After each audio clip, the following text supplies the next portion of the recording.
Assalamualaikum warahmatullahi wabarakatuh. Perkenalkan, nama saya Cut Mutia. Saya dari jurusan Akuntansi Syariah Unit 3 semester 2. Jadi di sini saya akan menjelaskan sedikit tentang modal pemikiran tentang isu etikal, sosial, dan politik. Jadi ada property right and obligation setara dengan hak dan kewajiban kepemilikan, ada sistem quality, kualitas sistem, ada quality life, kualitas kehidupan, akuntabilitas dan kontrol, dan hak dan kewajiban informasi. Dan ada juga isu politik, sosial, etika, information technology and system, ada individual, masyarakat, dan negara. Jadi seperti yang kita lihat, maksudnya adalah hubungan antara isu-isu etika, politik, dan sosial dalam masyarakat informasi. Kehadirannya teknologi, informasi, dan sistem itu mengakibatkan efek gelombang, ya, seperti itu. Mengangkat isu-isu etikal, sosial, dan politik yang efeknya nanti harus dihadapi oleh level individu, sosial, politik, sosial, dan politik. Jadi di sini seperti gelombang, ya, seperti itu. Jadi yang kita pertanyakan, apa sih efeknya? Efeknya misalnya dalam individual, ya. Positifnya adalah lebih cepat mengakses data, ya. Informasi-informasi itu cepat diakses. Misalnya ingin mencari tugas kuliah, jadi itu sangat mudah sekarang mengaksesnya dengan internet. Dulu nggak ada smartphone kayak sekarang ini, nggak ada, ya. Jadi sangat mudah. Negatifnya adalah yang dekat kerasa jauh.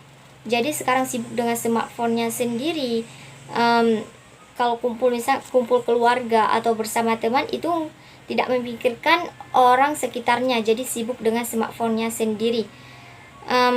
Jadi kedekatan secara emosionalnya itu nggak ada lagi sekarang. Terus negatifnya yang kedua adalah akan lebih etik akan teknologi. Siapa sih yang sehari aja nggak buka Instagram gitu kan? Jadi itu negatifnya, ya. Misalnya kira-kira teknologi informasi yang mengganggu etika. Yang negatifnya adalah misalnya kayak Telkomsel, ya.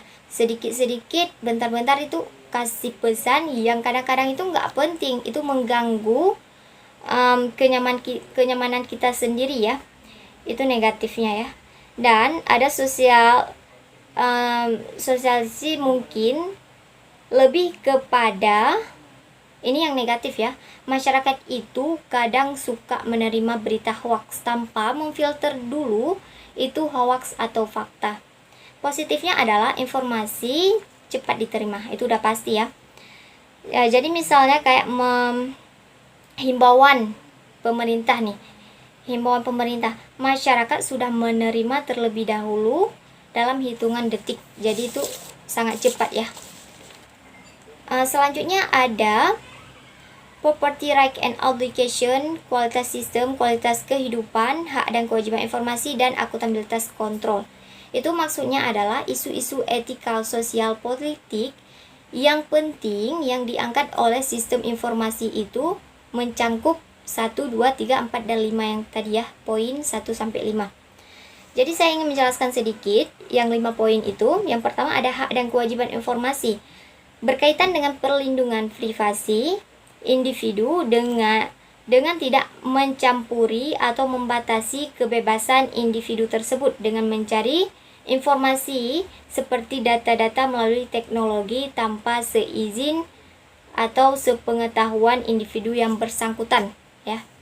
Selanjutnya ada kepemilikan hak dan kewajiban berkaitan dengan perlindungan kekayaan dan intelektual pribadi.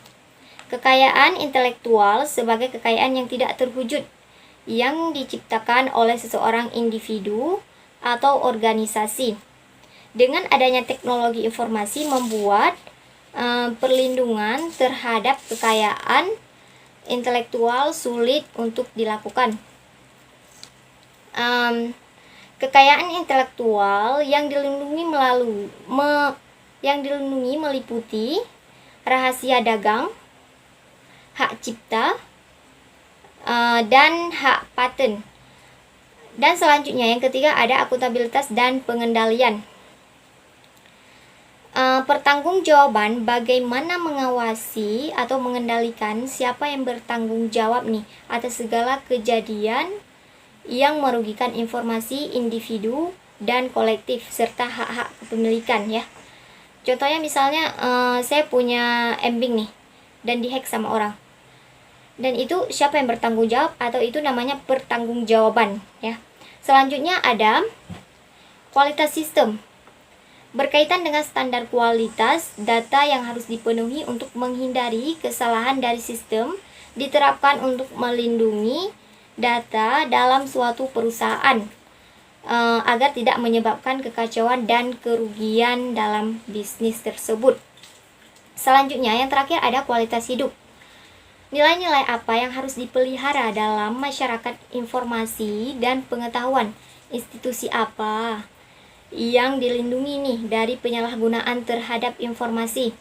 Bisa komputer dan teknologi mungkin dapat merusak elemen yang berharga dari kebudayaan, misal di masyarakat ya, meskipun di sisi lain juga memberi manfaat bagi kehidupan. Dari segi positifnya adalah internet menawarkan begitu banyak hal yang sangat bermanfaat bagi kita ya, seperti menggunakan internet untuk tugas kuliah atau sekolah, atau mengirim email kepada teman yang jauh, itu sangat membantu ya.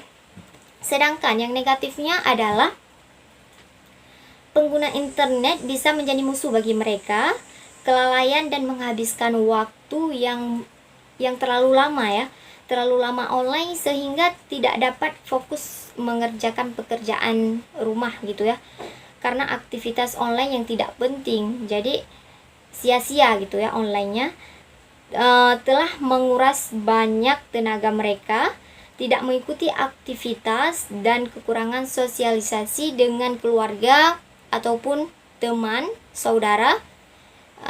Jadi sangat ini ya, sangat tidak baik. Mungkin hanya ini yang dapat saya sampaikan, lebih dan kurang saya mohon maaf, dan saya akhiri dengan Assalamualaikum warahmatullahi wabarakatuh.